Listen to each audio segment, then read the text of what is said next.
아래 안기세. 오늘 주시는 말씀은 계시록 11장 15절에서 19절까지 말씀입니다. 요한계시록 11장 15절에서 19절까지 말씀, 제가 가진 성경으로 신약성경 410면입니다. 우리 한 절씩 교독하시겠습니다. 제가 먼저 읽습니다.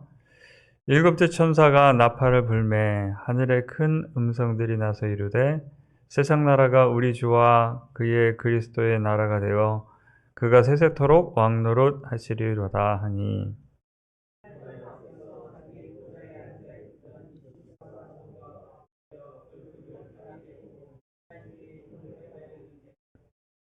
감사하오나니 옛적에도 계셨고 지금도 계신 주 하나님 곧 전능하신 이여 친히 큰 권능을 잡으시고 왕노릇 하시리도다.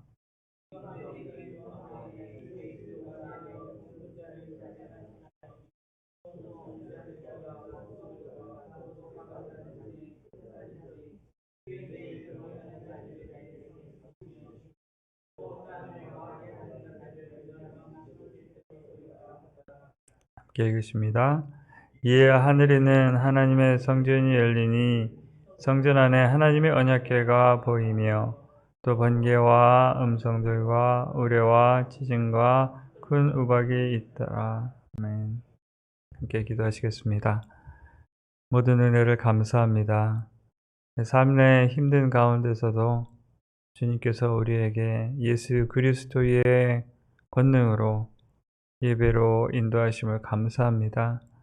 하나님을 만나는 시간이 될 수 있도록 이 시간을 주님 축복하여 주옵소서.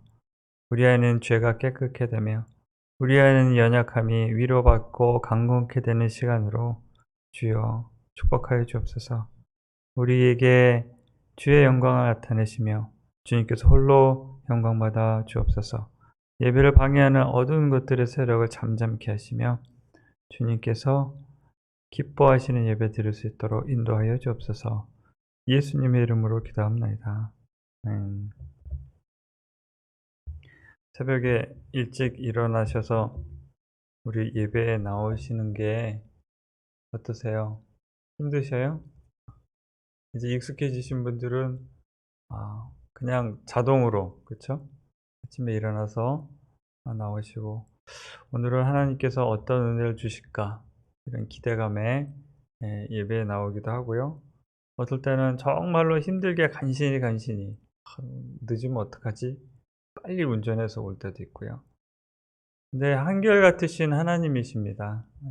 우리는 때로는 힘들고 때로는 지치고 때로는 그 믿음이 흔들릴 때가 있지만 우리 하나님은 늘 한결같으세요. 어제나 오늘이라 변함이 없으신 하나님이십니다. 뭘 보면 아냐고요? 하나님이 지으신 자연은 변함이 없이 한치의 오차도 없이 시시때때로 그대로 운행되고 있어요. 거대한 자연이 정말로 빈틈없는 원칙대로 이루어지고 있습니다. 사람의 마음은 변해도 해는 늘 뜨고 집니다. 그렇죠? 저는 하나님의 위대하신 기적의 역사를 매일 그 자연을 바라보면서 느낄 때가 있어요. 인간에게 일어나는 어떤 기적적인 치유나 심령의 기적적인 변화도 하나님의 능력이시지만 늘상 지나쳐가는 자연 속에서 하나님의 위대하신 역사를 우리는 볼 수가 있습니다. 하나님께서 창조해 주신 원리죠. 우리 이 창조의 원리 가운데 살아가고 있는 인간들이 하나님을 제대로 섬기지 못하고 하나님을 사랑하지도 못하고 하나님을 어떤 때는 미워하고, 그렇죠? 하나님을 어떤 때는 욕되게 하는 그런 때가 있습니다. 그래서 하나님께서 인간들에게 심판하시고 또한 인간들에게 예수님을 보내주셔서 하나님 아버지께 다다를 수 있는 길을 열어주셨는데도 사람들은 잘 모르는 것 같아요. 잘 모릅니다. 예수님을 찾는 사람들은 극히 선택된 소수의 사람들이지만 교회 안에서 늘 생활하는 가운데서도 우리 마음이 때로는 하나님을 오해할 때도 많이 있습니다. 계시록은 그런 의미에서 우리 예수님을 찾고 하나님을 사모하고 하나님 앞에 나오는 사람들에게 큰 축복의 말씀인 것 같아요. 결국 우리가 살아가고 있는 이 땅이 하나님의 뜻 안에서 어떤 모습으로 변화될 것이고 어떤 축복으로 우리가 입게 될 것인가를 말씀으로 다시 한번 예언 가운데 우리에게 주지시켜 주십니다. 오늘 말씀이 바로 그런 말씀 중에 하나예요. 자, 7인이 떼어지고 나서 이제 첫 번째부터 나팔이 하나씩 하나씩 불어갈 때마다 하나님의 계획하신 심판이 점점 다가오고 있는데, 이제 7째 나팔이 불릴 때에 드디어 이제 심판에 대한 선포가 이루어집니다. 오늘 15절을 보면요, 7째 천사가 나팔을 불매 하늘에 큰 음성들이 나서 이르되 세상 나라가 우리 주와 그의 그리스도의 나라가 돼요. 그렇죠. 이것이 결국 하나님께서 계획하신 변화되어가는 과정입니다. 여태까지 인류의 역사 가운데 많은 왕들이 일어나고 권력을 가진 사람들이 일어났지만, 많은 사람들은 자기의 욕심을 채우기 위해서 많은 사람을 괴롭히고 죽이는 그런 권력들이었어요. 왕들은 다른 왕들을 쳐들어가서 무고한 사람들을 죽이고 자기 욕심들을 채우고, 그것이 왕과 권력의 핵심이었습니다. 내 힘과 나의 권력을 위해서 사람들을 누르고 짓밟고 때로는 죽이는 것도 서슴지 않는, 그리고 다른 우상들을 자기에게 권력을 주기 위해서 도움이 되는 무엇이라면 무엇이든지 취하는 것들, 어떤 영적인 힘이라도 나에게 힘이 되는 것이라면 취하는 그런, 하나님 앞에는 정말로 죄된 그런 권력들이 이 땅에 많이 있었죠. 대표적인 예가 최근에 있었던 나치 정권이었죠. 나치 정권은 그 정권의 힘을 얻기 위해서 영적인 소스들을 많이 찾아다녔습니다. 근데 그 사람들이 찾았던 것은 영적으로 좀 어두운 쪽에 있던 사람들이었어요. 기독교가 아니었습니다. 예수님을 찾고 하나님을 찾지 않았어요.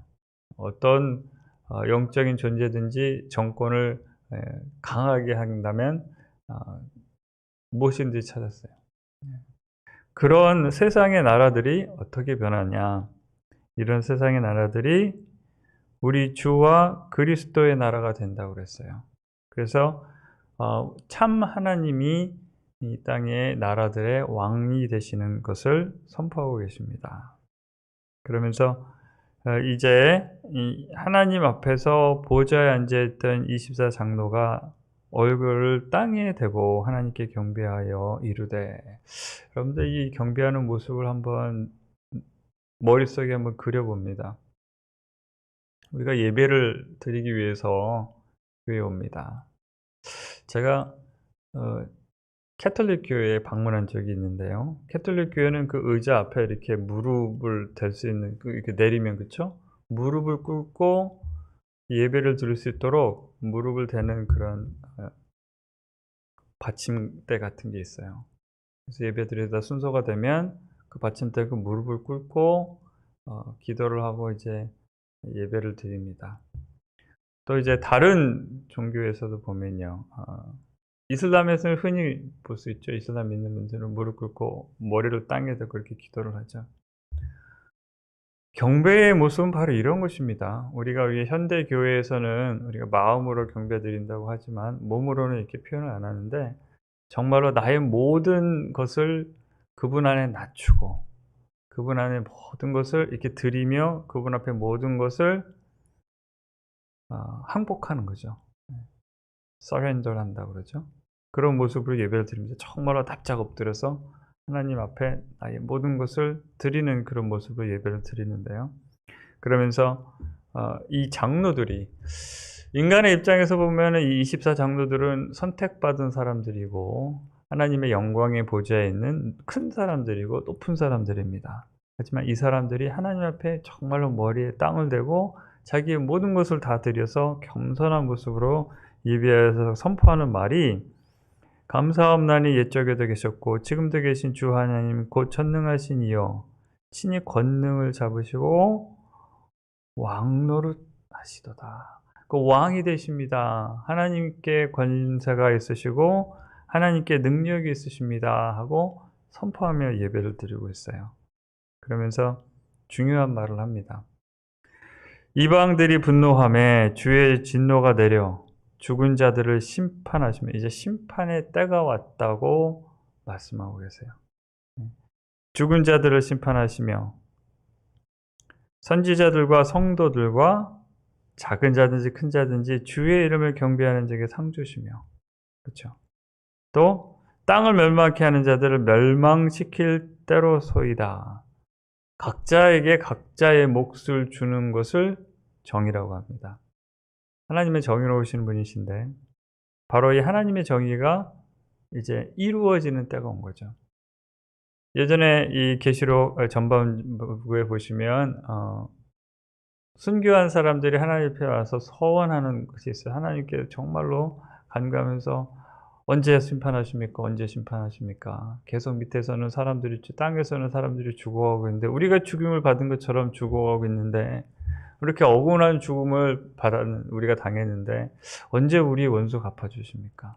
바로 그 일이 일어날 때이다라고 이제 선포하고 계시죠. 바로 이때에 하늘에 있는 하나님의 성전이 열린다고 그래요.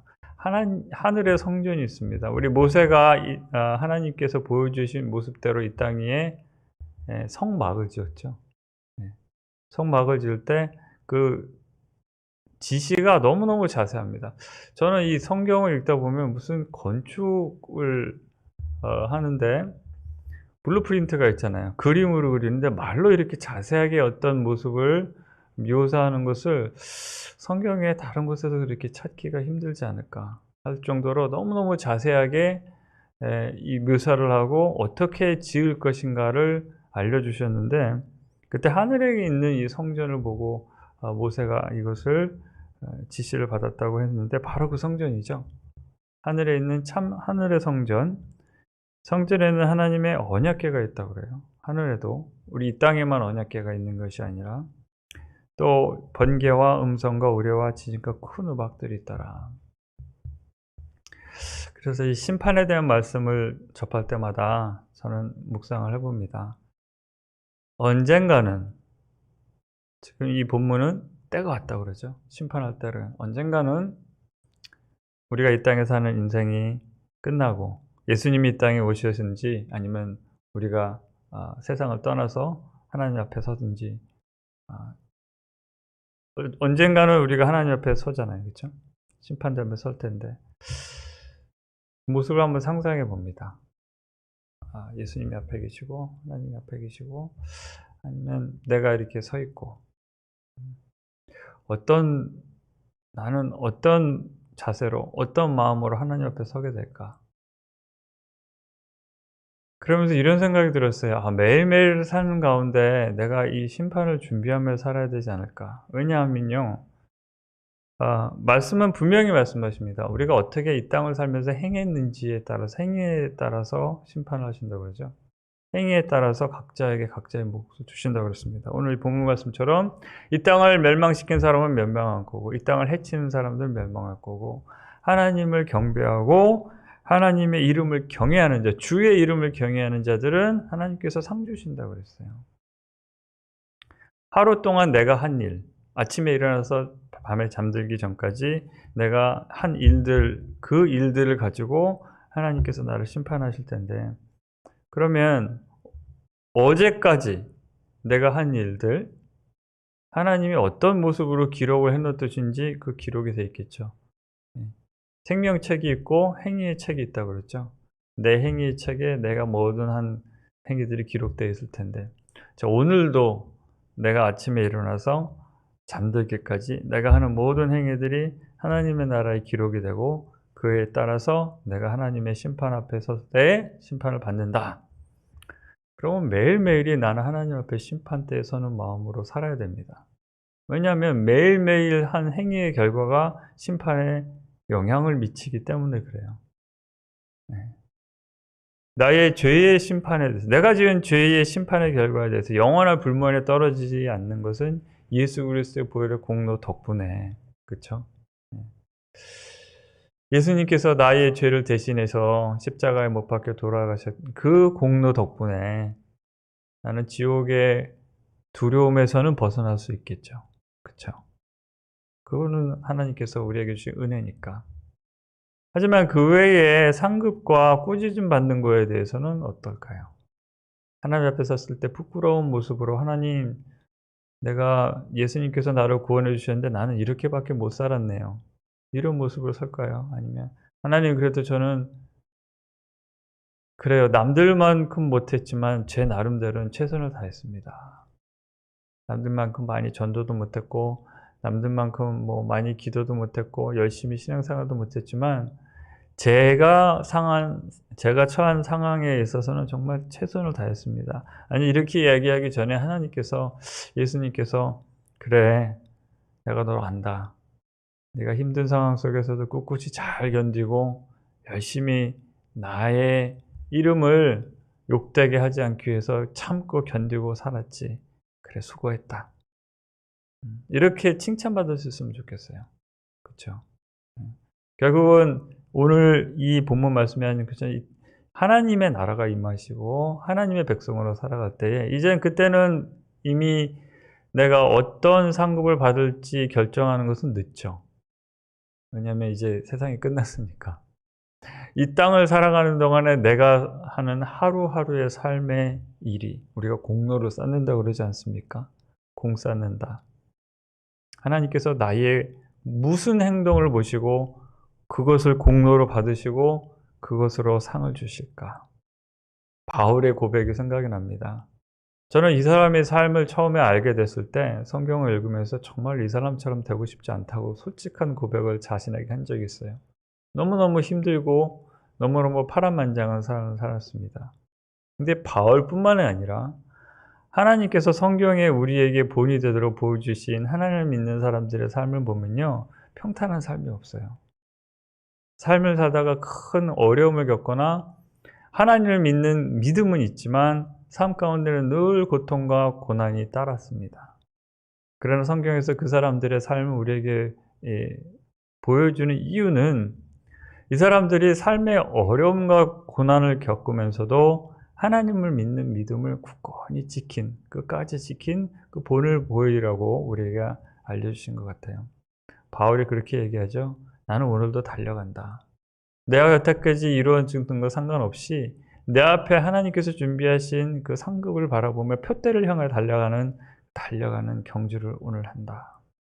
그리고 그 사람의 말년에 이렇게 고백합니다. 나는 나의 경주를 다했다. 지금 올림픽 하고 있죠? 올림픽 할 때, 올림픽의 후반부에 이제 육상 경기가 열립니다. 육상 경기가 열리고 많은 메달들이 달려 있는데, 특히 우리 미국이 육상을 잘하죠. 그래서 메달을 많이 땁니다. 한번 그 경기를 하는 선수들을 보세요. 그 단 몇 초를 달리기 위해서 매일 훈련을 합니다. 그 올림픽에 나가는 그 몇 초 혹은 몇 분을 위해서 때로는 10년, 15년 이렇게 계속 훈련을 해요. 어렸을 때부터 계속 훈련을 해서 그 한순간을 위해서 훈련을 하고 영광된 메달을 땁니다. 우리가 주님 앞에 서는 그 순간은 아마 짧을 거예요. 그렇죠? 얼마나 걸릴지 모르겠어요. 그렇지만 그 순간만 어떻게 해서 되는 것이 아니지 않습니까? 다름박질하는 그 선수가, 달리기라는 선수가 그 경기장에 나와서 잘한다고 되는 게 아니잖아요. 매일매일 아침에 일어나서 정말로 뼈를 깎는 훈련을 하는 그 결과가 결국은 그 경기장에서 나타나는 거죠. 매일 음식 조절하고, 그렇죠? 뛰고, 웨이트 트레이닝하고, 아프면 이제 웨이트 트레이닝하면 근육이 아프죠. 그러면 또 참고 견디고, 하고 싶은 일 있어도 못 하고, 먹고 싶은 거 있어도 참고 견디면서 그렇게 훈련을 합니다. 하물며 인간에게 잠깐 영광을 받는 운동선수들도 이렇게 열심히 훈련을 하는데 영원히 하나님 앞에 보좌 안에 들어가 우리 인간들은 결국 하나님의 은혜로 살죠. 하나님의 은혜로 사는데 어떤 마음 자세로 하나님의 이름을 찾고, 그렇죠? 하나님의 이름을 경외하며 살 것인가 한번 생각해 봅니다. 영적인 운동선수라고 우리는 불릴 수도 있겠죠. 영적인 인간의 노력과 인간의 힘으로 되지 않는 것들이 많이 있습니다. 특히나 믿음은 하나님께서 주시는 선물이고 하나님의 은혜 안에서 감당해 나가지만 하나님께서 허락하신 의지 안에서 우리 인간이 감당해야 될 부분도 있죠. 그래서 하나님을 찾는 그 마음, 하나님을 사랑하는 마음, 간절히 간구하며 경배하는 그 마음, 그 행위들은 하나님께서 결국 우리에게 찾으시는 것이 아니겠습니까? 오늘 이 심판의 말씀을 마음에 새기면서 나는 오늘 하나님 앞에 심판대 앞에 선 그 자세로 오늘 하루를 살아서 오늘 하루가 끝날 때 결국 우리의 인생이 딱 마칠 때에 매일매일 우리가 하나님 앞에 선 자세로 살아간다면 하나님의 심판대 앞에 서는 그날에 하나님께서 정말로 수고했다, 잘했다 칭찬해주는 전국적으로 정말로 보람된 복된 삶이 되지 않을까. 그래서 오늘도 어려운 일이 있지만 하나님을 경외하는데 온 마음을 드리는 저와 여러분들 되시기를 주님의 이름으로 축원드립니다. 우리 찬송가